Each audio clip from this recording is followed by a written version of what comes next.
కృష్ణ కృష్ణ చివరికి దొంగ పట్టుపడ్డాడు. అతను తను బయటపడకుండా ఉండడానికి ఎంతో ట్రై చేశాడు. యూనో, నాకు తెలిసిపోయింది మొత్తానికి అసలు క్రిష్ ఎవరో. నాతో ఎందుకు అబద్ధం చెప్పావు? చెప్పు, నన్ను చీకట్లో ఎందుకు ఉంచావు? నా ముందు కూడా ముసుగులో తాకోవాల్సిన అవసరం ఎందుకు వచ్చింది?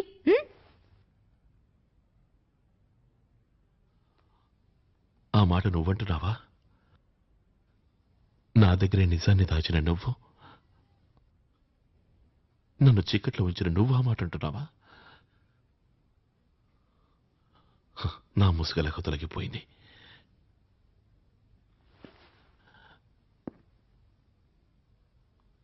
మరి నీ ముసుగు? ఏం మాట్లాడుతున్నావు? నన్ను ప్రేమిస్తున్నానని నువ్వెందుకు అబద్ధం చెప్పావు? మీ అమ్మగారిని అడిగి నేను పెళ్లి చేసుకుందామని ఎంతో ఆశతో ఇంత దూరం నేను నీకోసమే వచ్చాను. కానీ మీ అమ్మ హాంకాంగ్ వెళ్ళారని ఇంకో అబద్ధం ఆడావు. సారీ ప్రియా, నేను ఈరోజు వెమ్మగారితో మాట్లాడాను.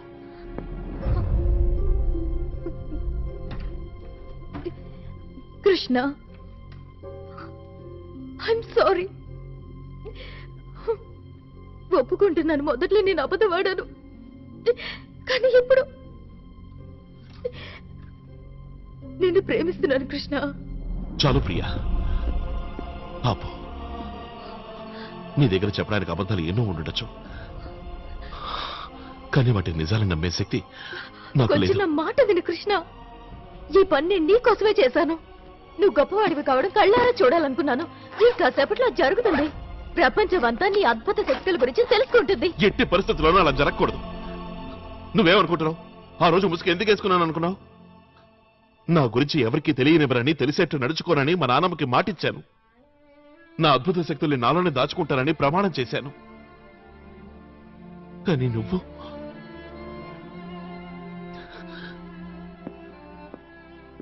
తనంటూ ఉండేది, ఈ లోకంలో అందరూ తమ స్వార్థం కోసం పక్కవాళ్ళను ఉపయోగించుకుంటారు అని. నన్ను ఆపాలనుకుంది నేనే వినకుండా. అసలు ఎందుకు నేను ఎందుకు ఆపాలనుకుంది మీ నాన్నమ్మ? ఆవిడ ఎందుకు నేను ఎప్పుడు తన కళ్ళ ముందే ఉంచుకోవాలనుకుంటుంది? ఆవిడ ఎందుకు ఈ లోకమంతా నీ టాలెంట్ ని గుర్తించకూడదు అనుకుంటోంది? ఆవిడది స్వార్థం కాదు.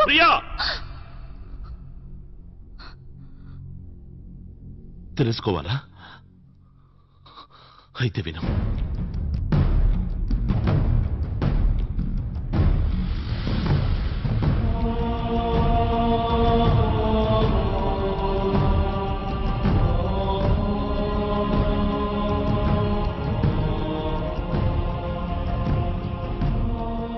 తన కొడుకుని పోగొట్టుకున్న నానమ్మ అదే అద్భుత శక్తులున్న నన్ను కూడా పోగొట్టుకోవడానికి సిద్ధంగా లేదు.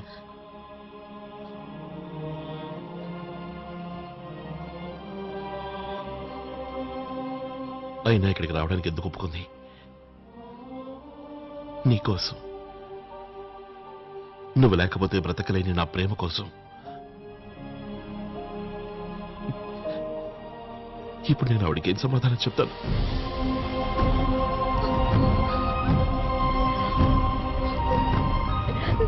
కృష్ణ, నా మాట విను కృష్ణ. కృష్ణ,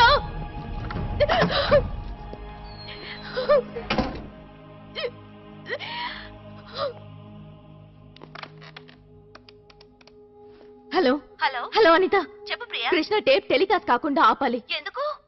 ప్లీజ్ నువ్వు ఇప్పుడే వాడకు. ముందు టెలికాస్ట్ ఆగాలి. కానీ టేప్ బాస్ దగ్గర ఉందే. ఓ మై గాడ్, బాస్ ఎక్కడుంది ఇప్పుడు?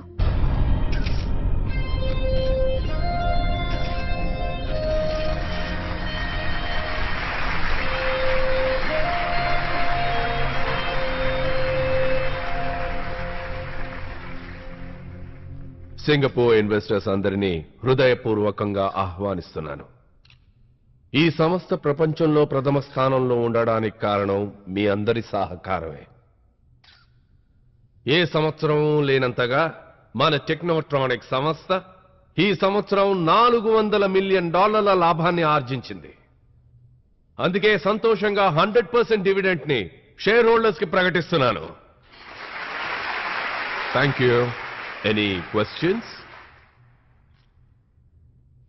అడగండి. డాక్టర్ ఆర్య, టెక్నోట్రానిక్ సాధించిన విజయానికి నా అభినందనలు. ఇప్పుడు నా క్వశ్చన్ ఏంటంటే, 20 ఏళ్ల ముందు భవిష్యత్తును చూసే కంప్యూటర్ను ఒకదాన్ని తయారు చేయాలని అనుకున్నారుగా, అప్పటి మీ కల నెరవేరిందా సార్? 20 సంవత్సరాల ముందు మీరు ఎన్నో కలలు కనుంటారు. అవన్నీ నెరవేరాయా? ఏమన్నారు?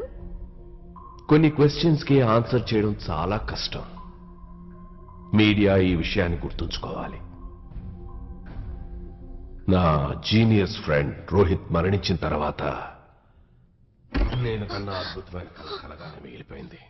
కానీ మిస్టర్ ఆర్య, నేను మీ గురించి చదివి తెలుసుకున్న దాన్ని బట్టి మీకు ఓటమనేదే లేదే. నేను ఖచ్చితంగా గెలిచుండేవాణ్ణే. నా జీనియస్ ఫ్రెండ్ రోహిత్ ప్రాణాలతో ఉండుంటే. Any further questions? ఎక్కడికి వెళ్తున్నారు? సార్, నేను అర్జెంట్గా మా బాస్తో ఒక్క నిమిషం మాట్లాడాలి. ప్లీజ్.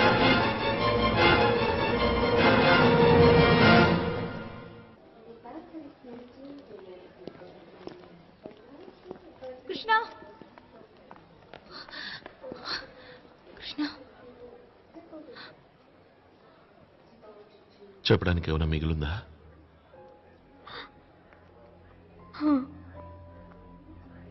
ఏం నీతో ఏదో చెప్పాలట.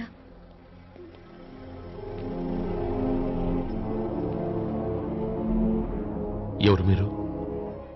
నన్ను విక్రమ్ అంటారు. అయితే ఏమంటారు? నా ఉద్దేశం, నువ్విక్కడికి ఎలా వచ్చావో అలా వెళ్ళకూడదని. ఏమిటి మీరనేది? మరేమీ లేదు. నువ్వు ఒంటరిగా వచ్చావు, ఒంటరిగా వెళ్ళకూడదు.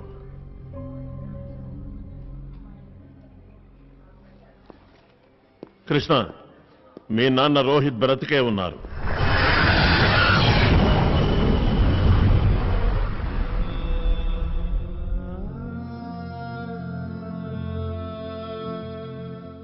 ఏమన్నారు మీరు?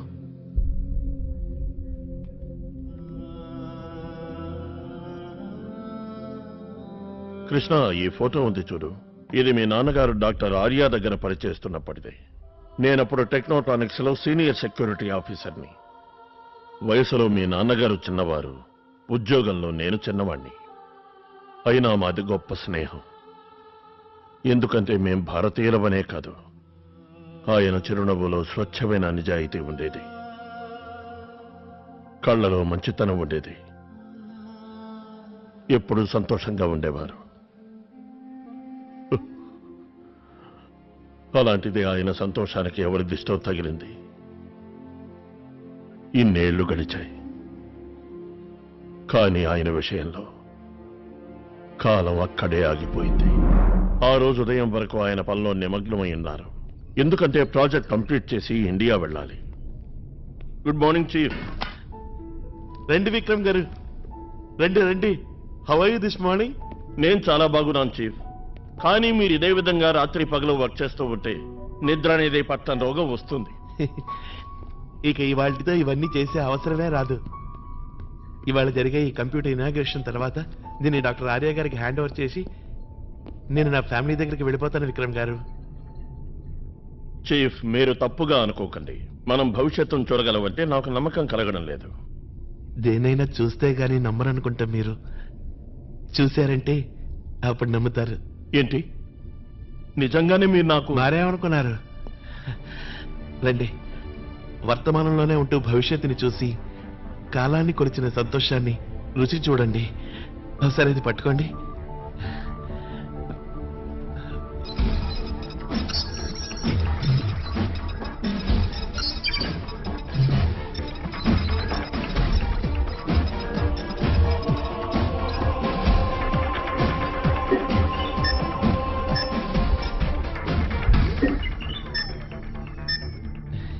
రెటీనా స్కాన్, నా కంటి చూపు.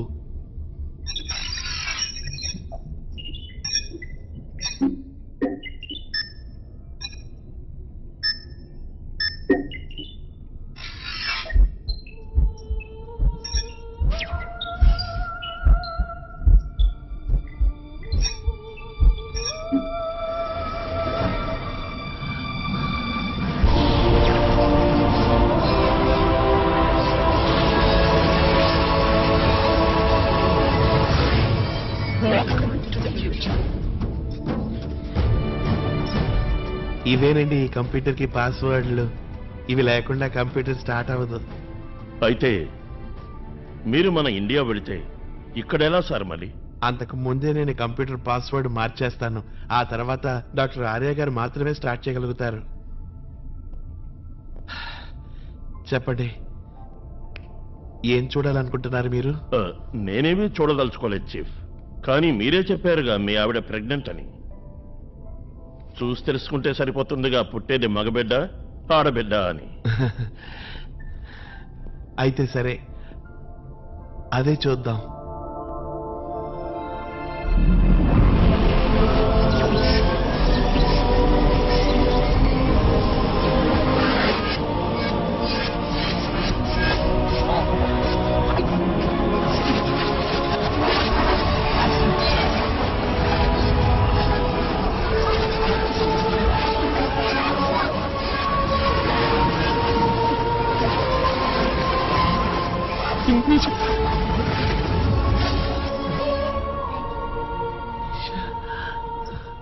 నా చిట్టి తండ్రి, నా బంగారు తండ్రి. చూసావా నిషా, నీ కొడుకు అచ్చో నా రోహిత్ లాగే ఉన్నాడు. నీ అమ్మ దగ్గరికి వెళ్ళరా, ఎందుకంటే నా కొడుకు నా దగ్గరికి వస్తున్నారుగా. ఓ ఓ ఓ ఓ. Congratulation chief. రేపు మీకు కొడుకు పట్టబోతున్నాను. అందుకు ఈ రోజు స్వీట్ ఇవ్వదలుచుకున్నాను. కాదు కాదు, ఇప్పుడే. ఏమిటి, నా రోహిత్ ఏమైంది? ఏంటత్తయ్యా? లేదు, అలా జరగడానికి వీల్లేదు. నా రోహిత్ చనిపోలేదు, బ్రతికే ఉన్నాడు. వాడికి ఏం కాదు. అంటే నేను చనిపో చీఫ్, ఈ కంప్యూటర్ తప్పు చెప్తోంది. ఇందులో ఏదో పాడై ఉంటుంది చీఫ్.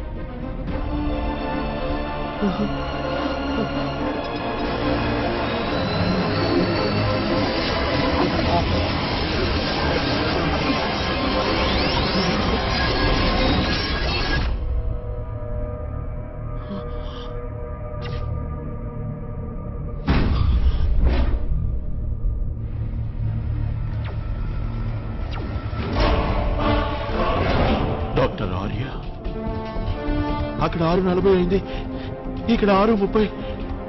అంటే 10 నిమిషాల్లోనే ఈ రూమ్ లోనే.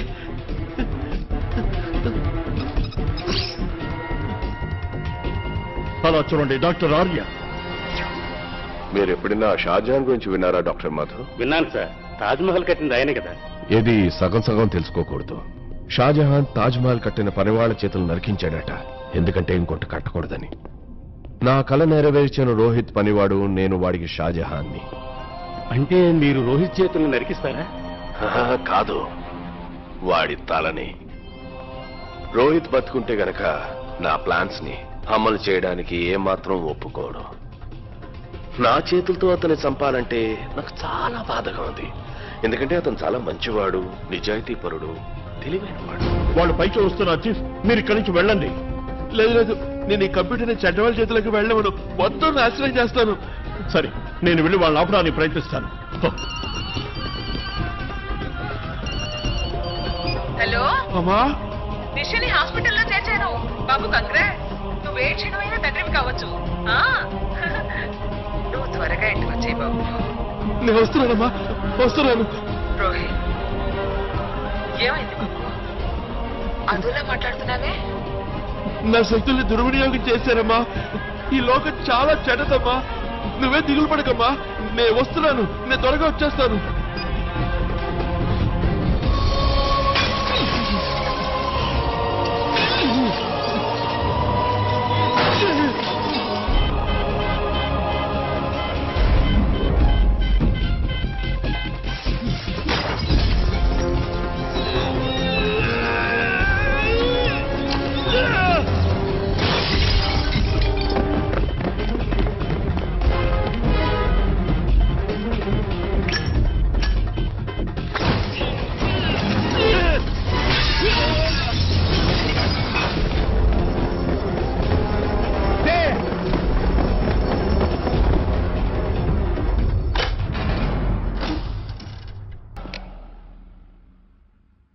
ఆ రోజు తర్వాత డాక్టర్ ఆర్య దగ్గర పనిచేయడం నాకు తప్పనిసరైంది.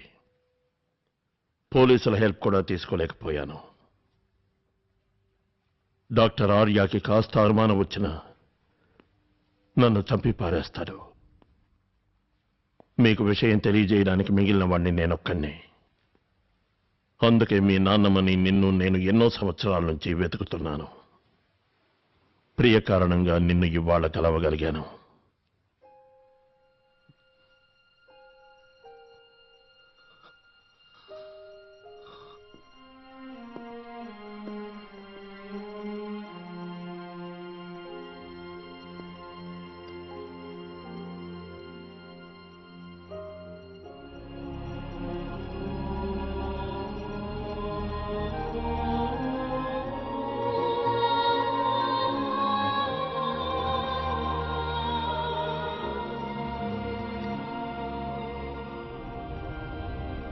డాక్టర్ ఆర్య,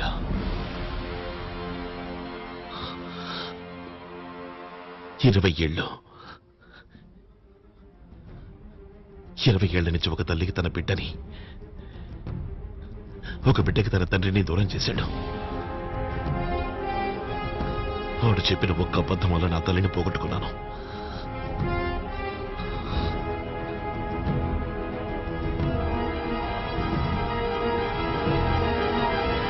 మా నాన్నగారు ఎక్కడున్నారు? ఇక్కడే సింగపూర్లోనే. డాక్టర్ ఆర్య 20 ఏళ్ల నుంచి ఆయన్ని యంత్రాల సహాయంతో మెదడు మాత్రమే బతికుండి శరీరం నిర్వీర్యం అయ్యేలా చేసి బంధించి ఉంచారు.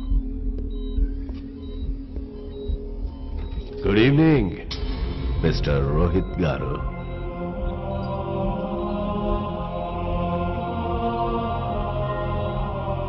ఏమనిపిస్తోంది నీకు ఈరోజు? ఈ మిషన్లన్నీ నేను సక్రమంగా చూసుకుంటున్నాయిగా? ఎస్,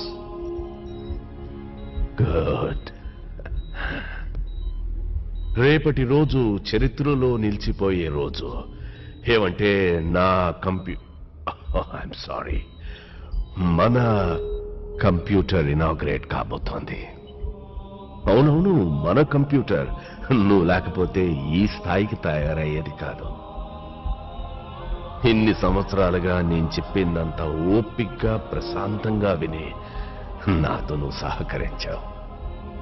నేను అనుకున్నట్టు రేపు కంప్యూటర్ స్టార్ట్ అయ్యాక నాకు నీ అవసరం తీరిపోతుంది, నీకీ కష్టం తీరిపోతుంది.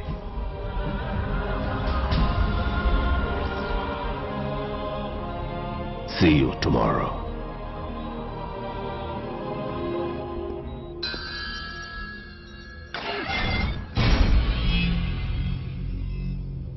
Breaking news. డాక్టర్ ఆర్యాకు ఒక విషయం గుర్తొచ్చింది. ఏదైనా సాధించాలంటే ఆలస్యం చేయకు, అవకాశం ఉంటే వెంటనే చేయి. అందుకే డాక్టర్ ఆర్య ఆలస్యం చేయకుండా ఈరోజే కంప్యూటర్ ఇనాగ్రేట్ చేస్తాడు. అలాగే ఈరోజే రోహిత్ ని అంతం చేస్తాడు. మా నాన్నగారిని ఇక్కడ ఈ గదిలో ఉంచారా? అక్కడి దాకా ఎవరైనా కొత్త మనుషులు చేరుకోవడం ఆల్మోస్ట్ ఇంపాసిబుల్. డాక్టర్ ఆర్య ఆ దీవిలో అన్ని చోట్ల టైట్ సెక్యూరిటీ ఉంచాడు.